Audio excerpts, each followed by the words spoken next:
Saya mau ke Bandung besok ya. Bismillah. Ayo saya bacakan Ali bin Abbas radhiyallahu taala anhuma. Hadis riwayat Ibnu Abbas, semoga Allah meridai kepada beliau. Akhbarahu, beliau mengabarkan kepada salah seorang asistennya untuk membantu beliau, namanya Quraib, annahu bata lailatan 'inda Maimunah zaujin Nabi sallallahu alaihi wasallam. Satu kali beliau minta izin untuk menginap di rumah bibinya, istri Nabi sallallahu alaihi wasallam, itu Sayyidah Maimunah. Wa hiya khalatuhu, itu bibinya. Kalau khalah berarti bibi dari ibu. Khalun paman dari ibu. Kalau ammatun berarti bibi dari ayah. Amun paman dari ayah. Tayyib. Fattaja'at fi ardil wasadati, kemudian bibinya mulai beristirahat. Wattaja'a Rasulullah sallallahu alaihi wasallam wa ahlu fi taliha.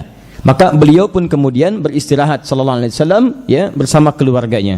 Ini yang menarik. Fanama Rasulullah sallallahu alaihi wasallam hatta dhantasafa al-lailu aw qablahu biqalilin aw ba'dahu biqalil. Ini manhaj pertama. Sampai beliau beristirahat, kemudian bangunlah beliau di pertengahan malam, lebih sedikit atau kurang sedikit. Pertanyaan saya, anak 4-5 tahun biasanya tidurnya jam berapa? Cepat. Kemudian, maaf, bangunnya jam berapa? Ini anak, saking cintanya dengan Nabi SAW dan ingin meniru Nabi, sampai kita bisa lihat tidur pun ingin tahu bagaimana bangun tidurnya Nabi. Artinya, anak ini setengah terjaga dalam malamnya untuk mengetahui kebiasaan Nabi. Antum tinggal belajar aja perjuangan anak ini mengikuti Nabi sampai mendapatkan kebiasaannya. Bagaimana bisa muncul sifat begini kalau tidak dididik oleh kedua orang tuanya? Maka saya melihat anak-anak kecil sekarang, Masya Allah, saya berdoa kepada Allah, mudah-mudahan keindahan Islam itu muncul sinarnya dari Indonesia, insya Allah. Sekarang anak-anak penghafal Quran, Masya Allah. Saya ke Pontianak, sahabat kami, ada yang alumni Madinah, Masya Allah, anaknya 5-4 sudah hafal Quran semua, tinggal 1 yang tinggal sedikit lagi. Sebagian tempat yang lainnya ada 2-3 tahun sudah mulai diberikan mendengarkan Quran, 4 tahun sudah ada yang hafal Quran, sekian hafal Quran. Kalau sudah cinta dengan Quran, Masya Allah, ahli Quran pasti tahajud. Kalau anak 4-5 tahun sudah mulai tahajud, itu luar biasa. Anak ini ngambil manhajnya. Malam, kata beliau, Nabi kalau bangun malam itu bangunnya pasti sebelum subuh. Kapan? Pertengahan malam lebih sedikit. Ya, kalau kita subuh jam 4 sekarang misal, ya 1:30 bangun dah. Ya, bangun. Dan Nabi itu manhajnya bagus. Nanti kalau sudah sampai ke akan tidurnya Nabi, saya terangkan kapan Nabi tidur, sehingga bisa bangun tidak terlambat dalam subuhnya. Ya, maksudnya sebelum subuh sudah bangun untuk tahajud dan teratur tidurnya. Nanti barangkali di akhir pertemuan bocorannya itu Nabi itu pertama beliau tidur itu lebih cepat setelah Isya. Jadi kalau selesai Isya tidak banyak keperluan, cuman diskusi dengan istrinya, evaluasi diri, muhasabah, langsung istirahat. Ingat-ingat, saya sekarang mengerjakan apa? Ada salah enggak? Nabi masih berpikir salah, padahal beliau maksum. Istighfar 70-100 kali. Ya, dan tidak sungkan minta maaf pada istrinya kalau ada kekurangan dalam keadaan dirinya. Lu beristighfar, berdoa, setelah itu kemudian miring ke kanan, dan setelah itu baru istirahat. Jadi disebutkan dalam keterangan para ulama, beliau itu tidak begadang kecuali ada perlunya. Betul? Betul. Di begadang, baik ya.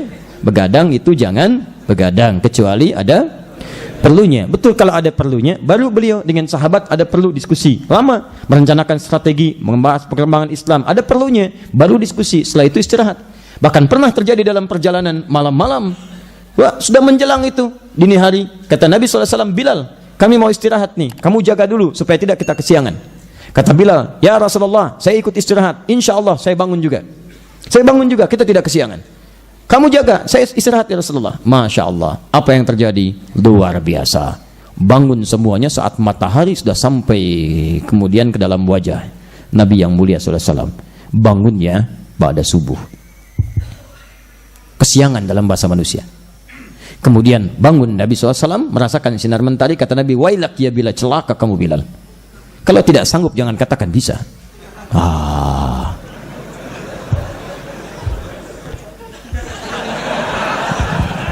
Apa yang terjadi akhirnya? Diminta kemudian semua berwudu, bila adzan, qamat, kemudian salat sunnah dan salat. Nah, lihat baik-baik. Ada orang mencari celah kekurangan di sini. Ustaz, Nabi aja kesiangan. Kok bisa? Awas, hati-hati, jangan salah baca. Jangan salah baca. Nabi mudah bagi Allah memberikan jaminan dan membangunkan Nabi sebelum subuh? Bisa. Tapi kenapa Nabi dibiarkan demikian dengan izin Allah untuk memberikan hukum bagi umatnya yang mengalami peristiwa serupa, bagaimana cara menyikapinya? Disitulah kemudian muncul jawaban, sholat orang yang tertidur bangun dari tidurnya, itulah waktu sholatnya. Itulah. Tapi jangan dijadikan alasan untuk bangun kesiangan. Tidur, bangun jam 8. Kenapa anak belum bangun? Hadis Nabi. Oh, Masya Allah, hadis Nabi. La haula wala quwwata illa billah. Dia yang salah, Nabi yang disalahin. Luar biasa. Masya Allah. Taib. Jadi satu, Nabi tidak pernah terlambat bangun. Tidak pernah itu keadaannya. Dimalulah sama Nabi. Nabi aja yang surganya sudah jelas turun dengan surah turun surah Al-Kautsar, inna a'tainakal kautsar, itu jaminan surga bagi Nabi. Masih mau tahajud sampai bengkak-bengkak. Ditanya, afala akunu 'abdan syakura. Ringan aja kalimat lisannya. Apa enggak boleh aku jadi hamba yang bersyukur? Kita malulah. Kita bukan Nabi, keadaan kita biasa. Kenapa kita tidak berlomba meningkatkan amalan-amalan terbaik kita? Nah, kemudian saya bacakan cepat. Ini inti amalan dan ini PR kita sampai bulan depan. Perhatikan baik-baik. Istaiqadha Rasulullah sallallahu alaihi wasallam. Maka bangunlah Rasulullah sallallahu alaihi wasallam. Sunnah pertama. Sunnah pertama, sunnah bangun tidur. Fajalasa. Satu, maka saat bangun itu beliau duduk terlebih dahulu. Jadi sunnah pertama yang dicontohkan Nabi, kalau bangun dari tidur jangan langsung beraktivitas. Begitu bangun langsung pengen jalan misalnya, itu bahaya. Bangun, duduk dulu sampai kemudian kesadaran kita itu terhadir dengan sempurna. Jelas ya? Tenang dulu, nggak langsung baca doa, pelan-pelan. Jadi bangun itu bukan langsung baca doa. Baca doa itu dalam keadaan kita sadar, bukan tidak sadar baca doa. Antum nggak akan menghayati bagian dari doanya. Alhamdulillahilladzi. Masya Allah. Tenang dulu, duduk dulu. Darah mengalir enak, kesadaran terpacu. Satu, ingat ya, kelihatannya biasa, tapi setelah dapat ilmunya, antum amalkan, ada pahala bagi antum. Kemarin antum bangun, duduk, belum tahu hadisnya, belum ada pahalanya. Karena antum sekedar duduk. Tapi kalau duduk antum malam nanti antum bangun, kemudian antum duduk mengamalkan hadis ini, maka karena antum mengamalkan hadisnya dicatat pahala untuk antum. Kelihatannya biasa, tapi setelah tahu amalannya, Masya Allah, antum kerjakan ada pahala. Hati-hati ya, kadang-kadang yang memperberat mizan kita di akhirat itu amalan-amalan yang kita anggap ringan. Barangkali itu yang kita sadari, dan mungkin itu yang paling ikhlas, karena nggak ada yang melihat antum. Niat antum itu cuma untuk bangun saja, nggak ada niat pengen diketahui oleh orang lain. Yang tidur antum sendirian, nggak ada. Jadi begitu bangun, duduk, fajalasa. Kemudian teruskan, yamsahun naum an wajhihi biyadi. Sunnah kedua, dia mulai mengusap bekas ngantuknya dengan menggunakan tangannya. Sunnah kedua. Jadi kadang-kadang ada orang bangun dari tidur dalam keadaan lelap, sebagian dari matanya masih tertutup dan sulit terbuka. Dalam keadaan begitu duduk pun masih begini. Dipaksakan berjalan, mata masih tertutup, susah. Bagaimana caranya? Maka kita halangkan sunnah kedua. Kalau tidur antum membuat antum lelap sampai keadaan tertutup di mata itu, maka sunnah yang kedua antum membersihkan bekas ngantuk itu dengan menggunakan bagian tangan. Perhatikan baik-baik. Tangan, kalau disebutkan yadun, yad, itu berarti dari ini, jari manis, index finger, yang ini, sampai ke sini, bahu. Ini yad namanya. Perhatikan baik-baik ini ya, karena syariat itu begitu detail. Bila terkait dengan ibadah mahdhah yang wajib sifatnya, jelas aturannya, maka Al-Quran dan Sunnah akan langsung memberikan istilah terminologi yang jelas. Misal, yadun, ujung jari sampai ke sini. Kalau cuman ini saja disebut dengan kaffun. Jelas? Kalau cuman jemari saja disebut dengan asabi'. Kalau sampai sini disebut dengan rusulun. Kalau sampai sini disebut dengan sa'id, kalau sampai sini disebut dengan mirfaq. Kalau sampai sini disebut dengan mankib. Ini ke sini disebut dengan yad. Perhatikan baik-baik. Misal, antum berwudu. Ketika ada ayat wudu Quran surah 5 ayat 6, paling kiri sebelah atas, membasuh tangan. Tangan yang disebutkan bukan yadunnya. Kalau yadun disebutkan sampai situ berarti dibasuh dari sini ke sini. Tapi Allah berikan batasnya. Lihat kalimatnya, ya ayyuhalladzina amanu idza qumtum ilas shalah faghsilu wujuhakum wa aydiyakum ilal marafiq. Basuh tangan sampai siku, jelas batasnya. Di yang dibasuh, awas hati-hati ya. Kalau saya lebih menguatkan pendapat tangan sampai siku itu dari sini sampai siku, bukan dari siku ke tangan. Jadi ambil airnya, bismillah. Ambil airnya, kemudian tumpahkan ke sini sampai ke siku ke sini. Bukan dari siku ke tangan begini. Jelas ya? Tidak pakai bukan dari sini sini. Bukan. Baik ya? Halo? Ya. Jadi dari sini ke sini itu ada hikmahnya. Nanti lihat tayangan kami di akhir TV menerangkan tentang hikmah ini. Ini ada hikmahnya. Ya, ada hikmahnya dan itu disebutkan langsung di hadis Nabi sallallahu alaihi wasallam. Tayyib, lihat baik-baik. Contoh kedua, An-Nasa'i nomor hadis 886. Ketika antum bertakbir, mengangkat tangan. Batasnya jelas. Ya, lihat. Thumma rafa'a yadahu hadwa mankibaihi. Kemudian mengangkat telapak tangannya sampai ke bahunya. Ini cara pertama. Ya, di Al-Bukhari nomor hadis 715 di sini. Di An-Nasai nomor hadis 1101, maka diangkat mendekat kepada daun telinganya di sini. Bisa menempel, enggak ada masalah. Tapi lihat baik-baik, ketika antum kemudian setelah bertakbir dan meletakkan tangannya, maka jelas bukan yadnya disebutkan. Kemudian meletakkan yadahul yumna alal yusra. Begitu menyebut yad disebutkan kaf. Cara pertama meletakkan telapak tangan ini ke punggung yang kiri begini. Jelas. Bukan tangan ketemu tangan, telapak ketemu dengan punggung. Atau yang kedua, dari ini rusghun bertemu dengan rusghin. Yang kanan ini pergelangan ketemu dengan pergelangan yang kiri begini. Boleh. Ya. Tapi ini sering saya katakan kalimatnya menggunakan fa, berlangsung cepat. Jadi begitu diangkat Allah, misal ya, akbar pas ke sini. Jadi tidak diukur, Bu. Allah. Ya. Baik. Kemudian Sa'id boleh. Ini ketemu ini lebih sedikit. Tapi dilarang antum siku ketemu siku begini. Ini enggak boleh. Betul, ini serius. Kata Nabi jangan bertakbir seperti orang sombong. Ya, yang melekatkan telapak tangannya kemudian di sikunya begini. Ya, lihat proyek, masya Allah, gitu kan? Ya, salat begini. Ya, kadang-kadang subuh antum kan terlampau husu jadi begini. Ya, ini nggak boleh, dilarang seperti ini sampai sini. Tapi saat antum mengusap, menghilangkan bekas ngantuk, kalimatnya dibuat umum. Nah, ini ingin saya sampaikan dalam ilmu hadis. Kalau dalam kalimat-kalimat syariat di hadis, misal menemukan amalan-amalan yang sifatnya bukan berupa kewajiban terikat, menggunakan dalam bentuk umum, itu artinya antum boleh menggunakan bagian tangan manapun yang dianggap sesuai untuk digunakan. Kenapa Nabi membuat kalimat umum biyadihi, misal bukan dengan bikafihi atau asabihi? Karena nanti ada kaitan dengan hadis selanjutnya. Kadang-kadang saat tidur kita kan tidak tahu bagian tangan mana yang menyentuh hal yang tidak menyenangkan atau hal yang kotor yang tersentuh. Tapi kita juga bisa mengira-ngira begitu saat bangun kita bisa menggunakan tangan yang baik. Misal ada yang menggunakan jemari begini, ada yang menggunakan bagian punggung begini, ada yang ngusap-ngusap dengan begini, nggak ada masalah.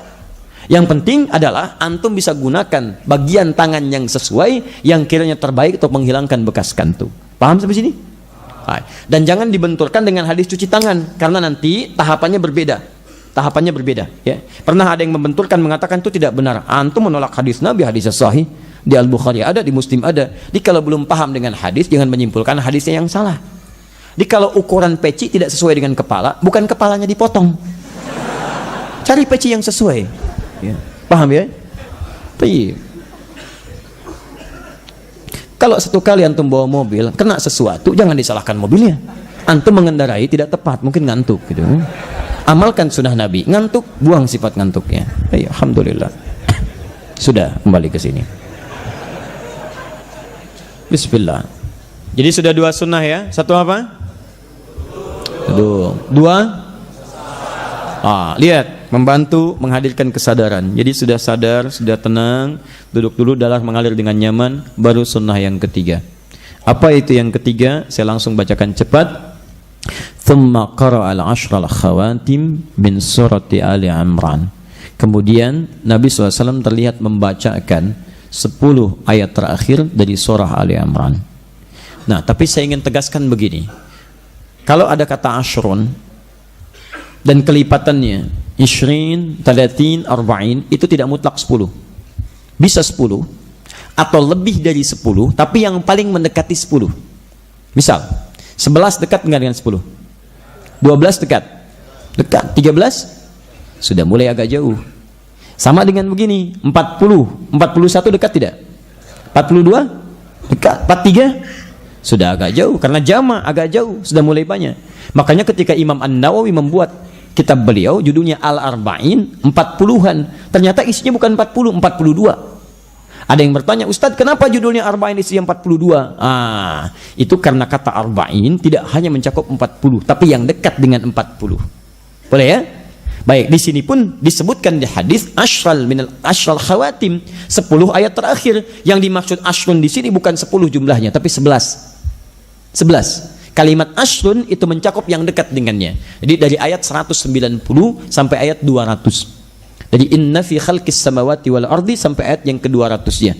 Ya? Baik. 190, 191, 192, 193, 194, 195, 196, 197, 197, 198, 199, 200. Berapa ayat? 11 ayat. Di sunnah dari Nabi SAW, begitu bangun, duduk tenang, sudah sadar, bacalah kemudian 11 ayat terakhir dari surah Ali Imran, ayat 190 sampai dengan ayat 200. Dan bacaan itu ternyata akan mengantarkan pada rencana hidup kita di hari itu. Itulah nilainya. Jadi ingat baik-baik, ada sunnah di situ. Baik, berdoa sudah belum? Belum, tahapannya baru sampai situ dulu. Saya ingin hentikan dulu sampai 3 sunnah ini. Saya ingin bikin perjanjian dulu.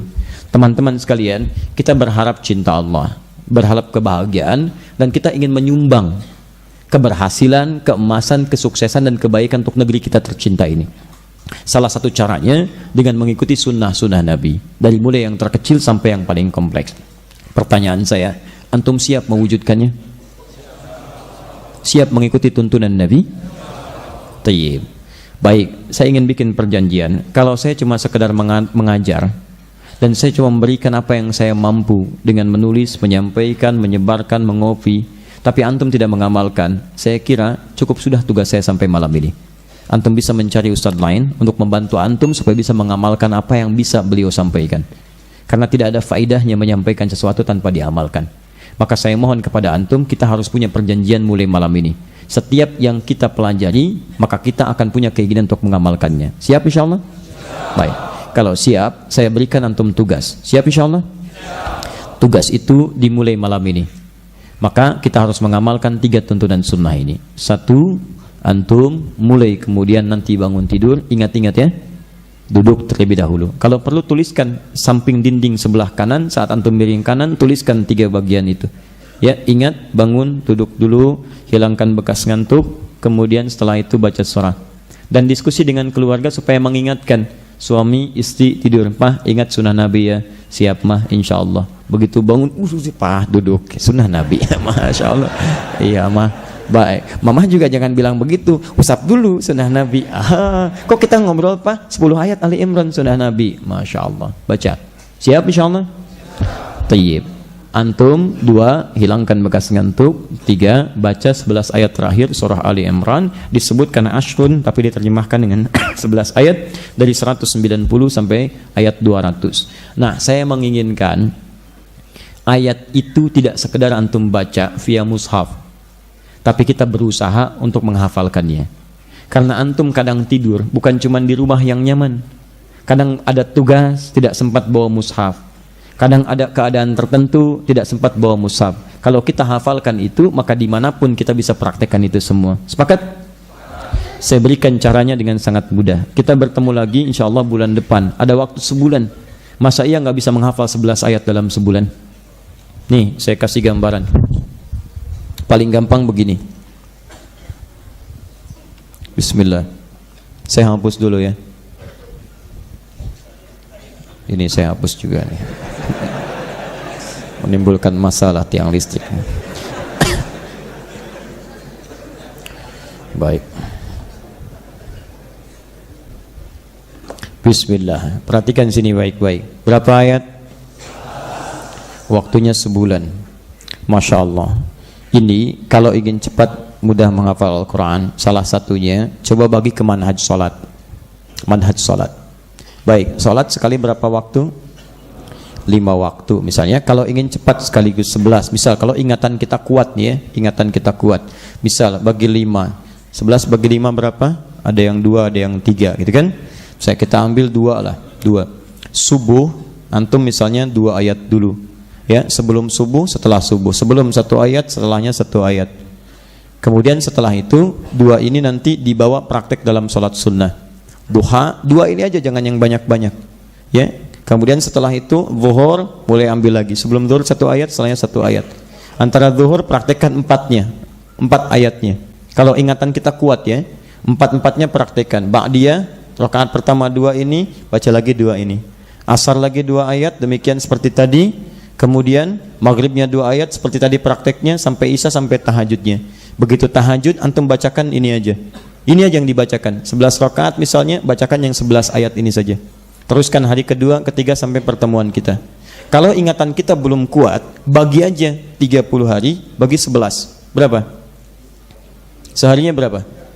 Baik, kurang lebih 3 lah ya. Kurang lebih 3. Berarti antum punya 3 hari untuk menghafalkan 1 ayat. 1 ayat 3 hari masa nggak hafal? 3 hari? Ya, cuman 1 ayat. Kalau antum punya investasi dalam setiap 3 hari menghafalkan 1 ayat, maka insya Allah ketika 1 bulan antum sudah hafal 11 ayat ini. Manhajnya seperti tadi, nggak usah banyak-banyak dan jangan maksa ya. Jangan maksa. Mulai besok hari pertama, ayat pertamanya aja 190. 1 ayat ini aja. Selama 3 hari. Cara menghafalnya mulai setelah subuh, hafalkan 1 ayat. Praktekkan dalam sholat sunnah. Duha, baca ini ayat ini aja. Zuhur, baca ayat ini. Qabliyah, ba'diyahnya. Sampai tahajud, baca ayat ini. Hari yang kedua, baca lagi yang itu lagi. Hari ketiga, kuatkan lagi. Pindah hari keempat, pindah hari. Pindah ayat. Sampai kemudian hari yang terakhir, demi Allah saya katakan, kalau cara menghafal antum seperti ini, maka antum akan punya kekuatan hafalan seperti surah Al-Fatihah. Yang kalau diputar-putar, antum tetap hafal. Tetap kuat. Ya, kita punya perjanjian ya. Punya perjanjian bulan depan saat saya kesini lagi dan membawa insya Allah materi ini, antum sudah hafal 11 ayat Ali Imran di akhir. Siap insya Allah? Siap. Saya ulang, siap insya Allah? Siap. Baik, sebentar.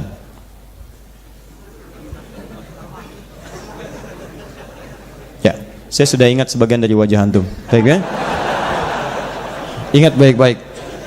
Surat ini 11 ayat menjadi kunci masuk antum di area dalam masjid. Antum belum hafal di luar. Di luar. Sepakat? Baik, mulai terapkan ini, menghafal ini. Dan saya paling hafal betul antum.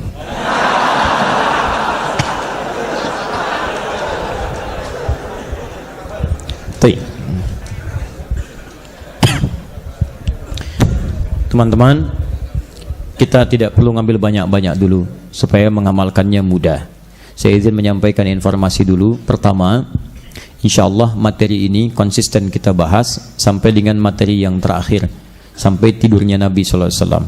Insya Allah nanti setiap saya sampaikan, resumnya saya buat. Dan mirsa Akhir TV dimanapun anda berada, insya Allah juga bagi anda, kami akan coba sampaikan setiap topiknya supaya bisa anda download dan bisa digunakan sebagai pedoman harian. Teman-teman sekalian, itu satu. Yang kedua, setiap apa yang dibahas kita coba amalkan dan tebarkan lagi sekitaran kita, supaya dengan itu pahala kita meluas. 3, insya Allah, dan silahkan anda share informasi ini.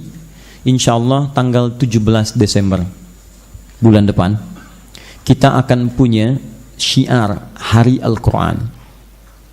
Di hari itu kita akan coba berikrar untuk kembali pada tuntunan Al-Quran dengan cara belajar Al-Quran dengan baik, bagaimana cara menghafalkan Qurannya dan menerapkan Quran dalam kehidupan.